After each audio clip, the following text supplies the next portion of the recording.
السلام علیکم ورحمۃ اللہ وبرکاتہ۔ آپ تمام لوگوں کو جمعے کی بہت بہت مبارکباد۔ اللہ ہمیں اور آپ کو اس جمعے کی رحمتوں اور برکتوں سے مالا مال فرمائے، آمین اللہم آمین۔ ہو سکے تو کمنٹ باکس میں آمین ضرور لکھیں۔ آج آپ جمعے کے دن کی کچھ ایسی باتوں کے بارے میں جانیں گے اس کے بارے میں آپ کو شاید آج سے پہلے معلوم نہ ہو۔ جمعے کا دن کوئی معمولی دن نہیں ہے۔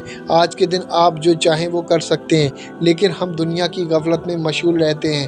ایک بار بھی ہمارے دل میں یہ خیال نہیں آتا کہ آج جمعے کا دن کتنی رحمتوں اور برکتوں والا ہے۔ اس دن کی برکت سے ہم چاہیں تو اپنی پریشانی کو ختم کر دیں۔ ہم لوگ زمانے کے آگے روتے رہتے ہیں، لیکن ایک بار بھی ہم جمعے کی رحمتوں اور برکتوں کو پانا نہیں چاہتے۔ بے شک جمعے کا دن تمام دنوں کا سردار ہے اور اللہ کے نزدیک سب سے عظمت والا ہے۔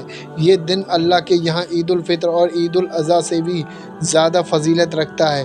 جمعے کے دن ایک ایسا وقت بھی آتا ہے جس وقت میں بندہ اپنی زبان سے جو بھی الفاظ نکال دے، اللہ اس کے ان الفاظوں کو قبول فرما لیتا ہے۔ اب آپ سوچئے، آپ جانے انجانے میں ان وقت میں کوئی غلط بات اپنے منہ سے نکال دیں تو وہ غلط بات بھی قبول ہو جاتی ہے۔ اس لیے آپ کی زندگی میں پریشانیاں آتی ہیں، ہر مسلمان کو یہ معلوم ہونا چاہیے کہ جمعے کے دن دعا قبولیت کا وقت کون سا ہے اور اس وقت میں ہمیں کیا کیا احتیاط کرنی چاہیے۔ اس ویڈیو میں آپ جمعے کے دن کے کچھ ایسے عمل جانیں گے جن کو کرنے میں صرف آپ کو 5 سے 10 منٹ لگیں گے۔ اس کے بعد میں آپ اللہ سے جو بھی دعا مانگیں گے، انشاءاللہ اللہ آپ کی دعا کو ضرور قبول فرمائے گا۔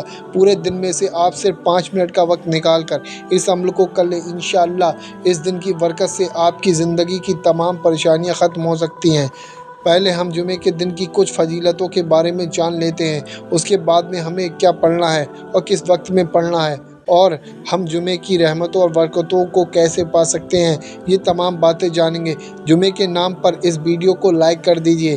یوں تو سب دن اللہ کے بنائے ہوئے ہیں، مگر جمعے کے دن کی اہمیت کو بیان کرتے ہوئے اللہ کے رسول صلی اللہ تعالیٰ علیہ وسلم نے ارشاد فرمایا، اللہ نے ہم سے پہلے کے لوگوں کو جمعے کے دن سے محروم رکھا، چنانچہ یہودیوں کے لیے سنیچر اور عیسائیوں کے لیے اتوار کا دن تھا۔ پھر اللہ ہمیں لے آیا اور اس نے ہماری جمعے کے دن کی رہنمائی فرمائی۔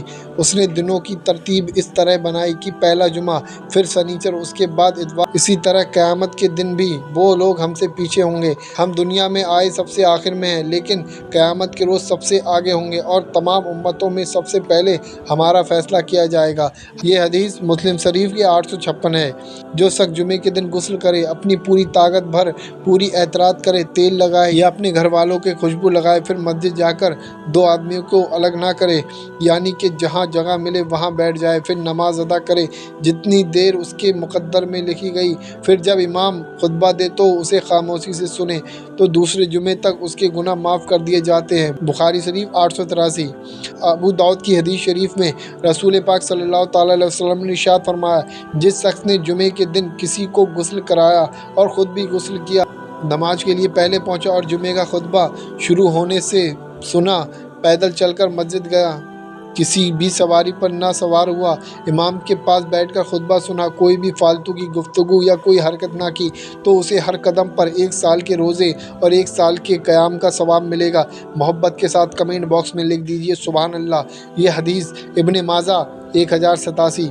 شاید آپ کو یہ بات معلوم نہ ہو، جب جمعے کا دن آتا ہے تو فرشتے مسجد کے ہر دروازے پر پہنچ جاتے ہیں، جو آنے والوں کا نام باری باری لکھتے ہیں، اور جب امام منبر پر بیٹھ جاتا ہے تو وہ اپنے صحیفے لپیٹ کر مسجد میں آ جاتے ہیں اور خطبہ سنتے ہیں۔ اگر ہم یہ چاہتے ہیں کہ فرشتے جمعے کے دن صحیفوں میں ہمارا نام لکھیں تو ہمیں چاہیے امام کے منبر پر پہنچنے سے پہلے ہم مسجد میں پہنچ جائیں، تبھی ہمیں قربانی کا بھی ثواب ملے گا۔ اکثر لوگ اسی کشمکش میں رہتے ہیں کہ جمعے کے دن کیا پڑھنا چاہیے، تو ہم آپ کو بتا دیں، اس دن اور رات میں اللہ کے رسول حضور پاک صلی اللہ تعالیٰ علیہ وسلم پر زیادہ سے زیادہ درود پڑھنا چاہیے، کیونکہ آپ صلی اللہ تعالیٰ علیہ وسلم نے فرمایا، تم جس دن مجھ پر کثرت سے درود پڑھا کرو، تمہارا درود مجھ پر پیش کیا جاتا ہے۔ صحابہ اکرام رضی اللہ تعالیٰ عنہ نے فرمایا، ہمارا درود آپ پر کیسے پیش کیا جاتا ہے، جبکہ قبر میں آپ کا عزد اثر تو بے سیدھا ہو جائے گا؟ تو آپ صلی اللہ تعالیٰ علیہ وسلم نے جواب دیا، بے شک اللہ نے زمین پر انبیاء کے جسموں کو کھانا حرام کر دیا ہے۔ ابو داؤد شریف 104۔ آپ صلی اللہ تعالیٰ علیہ وسلم نے فرمایا، میری امت کا درود مجھ پر ہر جمعے پیش کیا جاتا ہے، بس مجھ پر جو شخص زیادہ درود پڑھے گا وہ سب سے زیادہ میرے قریب ہوگا۔